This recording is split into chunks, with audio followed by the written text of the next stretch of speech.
February 2013, Shorthand Tamil Senior Grade. Get ready for the dictation. 10 seconds. 5 seconds. Start. தலைவர் அவர்களே, இந்த கொள்கை விளக்கக் குறிப்பில் 7 அம்சங்களைப் பற்றி குறிப்பிட்டிருக்கிறார்கள். முதலாவது, பாதுகாக்கப்பட்ட குடிநீருக்கு முக்கியத்துவம் கொடுக்கப்பட்டிருக்கிறது. எல்லா கிராமங்களுக்கும் பாதுகாக்கப்பட்ட குடிநீர் விரைவில் வழங்கப்பட வேண்டும். ஏனெனில் காலரா, மஞ்சள் காமாலை போன்ற நோய்கள் தண்ணீர் மூலம்தான் பரவுகின்றன.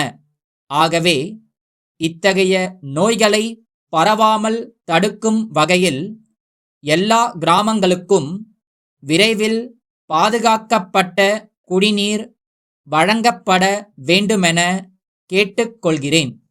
அடுத்து, பெரிய நகரங்களில் கூட பாதுகாக்கப்பட்ட குடிநீர் மக்களுக்குச் சரியான முறையில் வழங்கப்படாத காரணத்தால் பல சீர்கேடுகள் ஏற்பட்டிருக்கின்றன.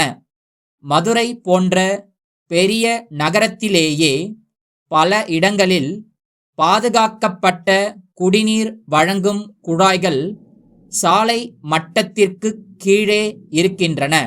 அதனால் மழை காலங்களில் அத்தகைய பள்ளங்களில் கழிவுநீர் தேங்கி குழாய்களின் வழியாக பாதுகாக்கப்பட்ட தண்ணீரும் கெடுவதற்கு ஏதுவாகிறது என்பதை சுட்டிக்காட்ட விரும்புகிறேன். அங்கேயுள்ள குழாய்களுக்கு அடைப்பான்கள் இல்லை என்பது குறிப்பிடத்தக்கது. அடைப்பான்களை போட்டாலும் யாராவது அவைகளை திருடிக்கொண்டு போய்விடுகிறார்கள். ஆகையால் அவ்வாறு திருடிக்கொண்டு போகாதவாறு அவைகளை அமைத்தால் நன்றாக இருக்கும்.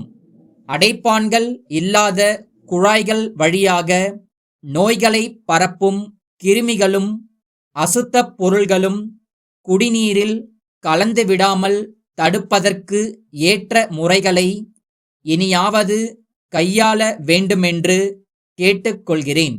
அடுத்து, நமது நாட்டில் கொசுக்கள் பெருமளவில் இருக்கின்றன என்பது எல்லோருக்கும் தெரியும். கொசுவை ஒழிப்பதற்கு பெரிய அளவில் மேற்கொள்ளப்பட்ட முயற்சிகள் எல்லாம் இதுவரை பலன் அளித்ததாகத் தெரியவில்லை.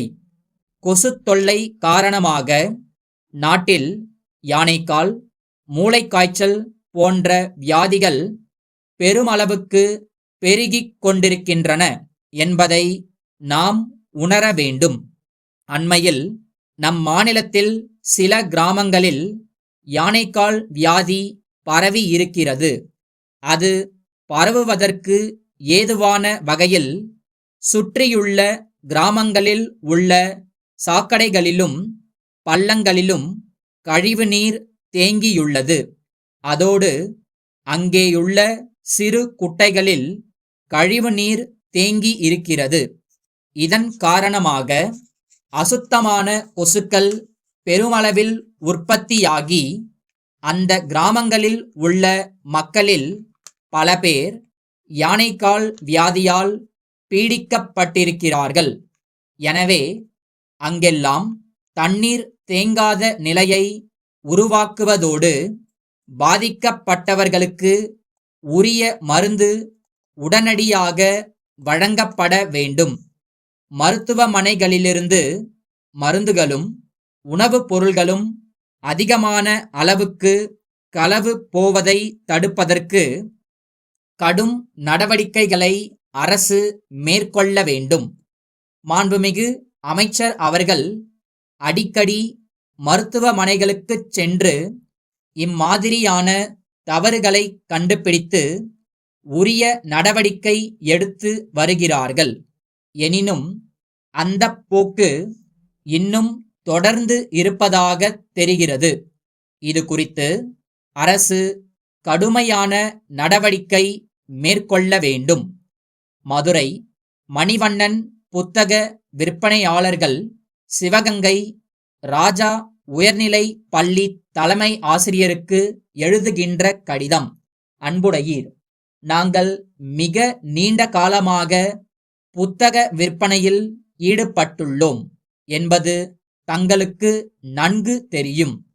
தற்போது புத்தகங்களின் பொருளடக்கம் மாற்றப்பட்டுள்ளது. வெவ்வேறு வகுப்புகளுக்கு வெவ்வேறு விதமான பாடங்கள் புகுத்தப்பட்டுள்ளன என்பது தாங்கள் அறிந்ததே. அதற்கேற்ப நாங்கள் புது புத்தகங்களை அச்சிட்டு தயார் செய்துள்ளோம். அதோடு கூட மாணவர்களுக்கு தேவைப்படும் நோட்டு புத்தகங்களையும் நாங்கள் தயாரித்துள்ளோம். அவை கவர்ச்சிகரமான வண்ண அட்டைகளை கொண்டவையாக அமைந்துள்ளன. மாணவர்கள் இவற்றை விரும்பி வாங்குவார்கள் என்கிற பூரண நம்பிக்கை எங்களுக்கு இருக்கிறது. இவை மாணவர்களுடைய படிக்கும் ஆர்வத்தை தூண்டும் வகையில் அமைந்துள்ளன. இவற்றை அவர்கள் வாங்கி பயன்படுத்தி முன்னேற்றம் காண்பார்கள் என்பதில் ஐயமில்லை. மாணவர்களுக்கு தேவைப்படும் இதர எழுது பொருள்களும் எங்களிடம் உள்ளன. விலை பட்டியலின் நகல் ஒன்று இத்துடன் இணைக்கப்பட்டுள்ளது. தங்களுடைய தேவைக்கான கோரிக்கை மனுவினை விரைவில் எதிர்பார்க்கிறோம். தங்கள் நம்பிக்கையுள்ள